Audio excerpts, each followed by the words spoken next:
Je fais deviner des expressions ivoiriennes à ma copine. Il faut savoir qu'elle est déjà venue en Côte d'Ivoire, donc il y a des trucs normalement qu'elle connaît. Première expression, tu chauffes mon cœur. Ah, ça c'est en mode de, tu me saoules et Ouais, tu m'énerves. oui, c'est ça. Tu as tapé poteau. En mode de, tu t'es loupé, un truc comme ça, non? C'est par rapport à un truc hyper précis. Par rapport aux meufs, aux mecs. Ouais, et tu n'as pas réussi à gérer une Ouais, fille. Ouais, c'est ça. Ça fait 2 jours, hein. Ah, ça fait longtemps. Oui. Tu n'as pas cœur. Bah, t'as pas de cœur en mode, non? Non. Et tu n'as pas cœur de faire ça. T'as pas les couilles de fer? Oui, c'est ça. En gros, genre, ouais, t'as pas le courage. Fais chap-chap. Faire rapidement. Ouais. Ouais. Ça a coupé mon cœur, hein. T'as blessé? Ça t'a fait Non. mal? Je traverse et genre, je vois une voiture qui se dirige vers moi. Ouais. Ça a coupé mon cœur. Ah, ça t'a fait peur? Oui. Ça ment sur moi-même. En mode des gens ils parlent sur toi, mais. Ah non, non, non. Ok, par exemple, tu dois faire un devoir demain et tu vas pas du tout réviser. Ça Ouais. ment sur toi. Ah, je suis dans la merde. Voilà. Ok. C'est chaud sur toi, Ouais. quoi. Entrée couchée. Par exemple, je vais chez une de mes copines. Elle habite dans un entrée couchée. Un studio? Ouais, c'est ça. Ok. Dernière expression, je suis moisie. Je suis fatiguée. Non, Non. je suis Je moisie. suis nulle. Ah. Dis. Tu me dis, allons boire un verre. T'as plus d'argent. Oui. C'est moisi. Franchement, pas mal du tout. Ça va.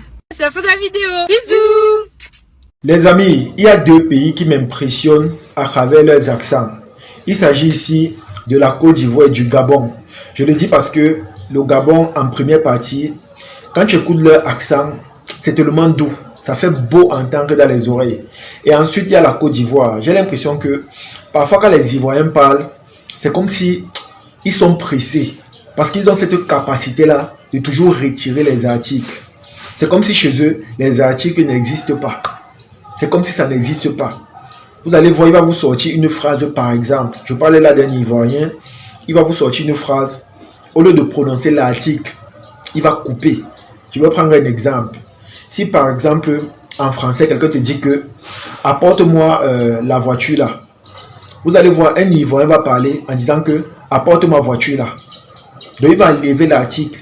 Et j'ai finalement compris que voilà, c'est parce que non seulement c'est leur manière de parler, et aussi ce sont des gens qui aiment gagner en temps.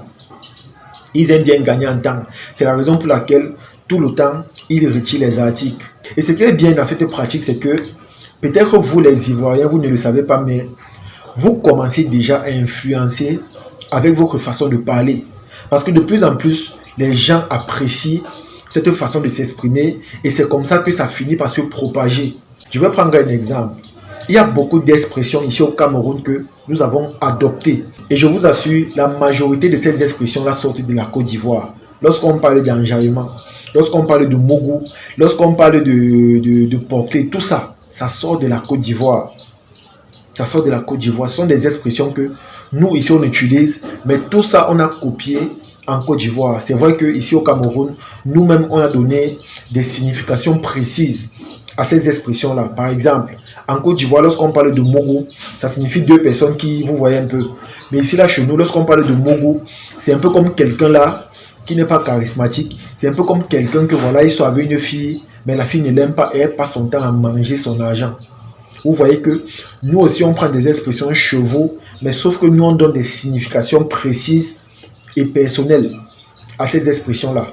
Donc, c'est un peu comme je vous ai dit, les amis, le fait que vous parlez comme vous parlez là, et que vous créez des expressions, non seulement ça impacte plusieurs pays au niveau linguistique, parce que de plus en plus, les gens prennent ça comme exemple, de plus en plus, les gens adoptent cette façon de parler et vos expressions. Moi, c'est un constat que j'ai fait. Et je pense qu'en Côte d'Ivoire, il y a même beaucoup plus de langage qu'on ne saurait l'imaginer. Parce que j'ai fait quelques recherches et je me suis rendu compte qu'en Côte d'Ivoire, ils ont leur façon de parler, leur accent, que quand tu écoutes, tu sais que voilà, c'est un Ivoirien parce que ils ont cette façon-là de couper les articles. Ils ont des expressions faciales. Ils ont aussi des expressions sonores. Quand je parle d'expressions sonores, je fais allusion au fait que parfois, quand ils vont parler, vous allez entendre les expressions de I. Ça, ce sont des choses qu'ils ont créées. Et bizarrement, si tu n'es pas ivoirien, tu ne peux pas comprendre ce que ça veut dire. Parce que, avec la petite expérience que j'ai, je me rends compte que ces expressions-là signifient beaucoup de choses. Parfois, tu utilises cette expression sonore quand tu es étonné, quand tu es fâché, quand tu es surpris. Ça, c'est un constat personnel que j'ai fait. Donc non seulement chez eux, on a des expressions sonores et aussi on a des expressions faciales. Donc au niveau du visage, quand il froisse le visage, tu comprends ce qu'il veut dire, tu comprends ce que son visage exprime. Et comme j'ai dit, lorsqu'on parle en Côte d'Ivoire, il y a le Nouchi, qui est un langage que honnêtement, j'apprécie énormément. Non seulement les Ivoiriens ont créé ça, et aussi même au niveau musical, ils ont su imposer ça au public. Ils ont su imposer ça. Il y a des rappeurs qui ne rappent qu'en Nouchi. Il y a des artistes qui ne chantent que avec cette langue-là. Et pour finir, c'est comme ça que ça nous influence et on finit par adopter ça. Et pour aller encore un peu plus loin, j'ai appris récemment qu'il y a le Nouchi brodé. Ça signifie quoi? Hormis le Nouchi que nous connaissons, il y a encore le Nouchi qui est au-delà ou encore supérieur à cela. Mais sauf que pour entendre le langage là, il faut être initié. Et quand je parle d'être initié, ça signifie qu'il faut vraiment maîtriser le langage Nouchi. Parce que l'autre là, c'est la magie. Je vais prendre un exemple. J'ai appris que pour dire tu vas lire un Nouchi brodé, on va dire tu vas Liverpool les quais. Tu comprends qu'à un moment donné, on a l'impression que c'est une langue maternelle. Parce qu'il n'y a pas de français dedans. Il n'y a pas d'expression qui nous donne l'impression que on veut connaître ce que la personne veut dire. Nous sommes obligés de nous baser uniquement sur certaines expressions ou encore sur ce qu'on entend. Les amis, c'est simplement extraordinaire. Moi-même, j'ai appris ça et j'étais simplement impressionné. Parce que ce langage-là, honnêtement, c'est unique. Comme on dit souvent, il n'y a que les Ivoiriens qui comprennent ce qu'eux-mêmes ils créent. Il n'y a que les Ivoiriens qui comprennent ce qu'eux-mêmes ils peuvent prononcer. En tout cas, les amis, c'est ici que se termine la vidéo. J'espère que vous avez aimé. J'espère que vous avez apprécié. Alors, comme cette jeune fille a dit, honnêtement, les Ivoiriens sont dotés d'un esprit de créativité exceptionnel. Et là, je ne parle pas seulement au niveau linguistique, mais je parle sur plusieurs aspects. Si tu es nouveau, que tu arrives en Côte d'Ivoire et que tu n'es pas encore adapté à cela, tu ne vas rien comprendre. Les gens vont parler, tu vas les voir comme des gens qui n'ont pas fréquenté. Pourtant, entre eux, Ivoiriens, ils se comprennent très bien, ils s'entendent très bien.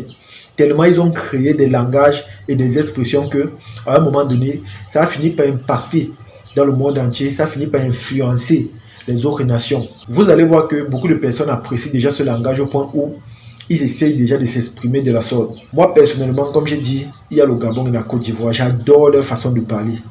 Les Gabonais, eux, ils parlent très lentement. Tandis que les Ivoiriens, eux, ils parlent rapidement. On a l'impression qu'ils sont pressés. On a l'impression qu'ils n'ont pas le temps. On a l'impression qu'ils veulent seulement aller vite. On a l'impression qu'ils veulent courir. Et je vous assure, les amis, moi, honnêtement, ça me plaît. En tout cas, partagez la vidéo au maximum et on se dit à la prochaine. Ciao.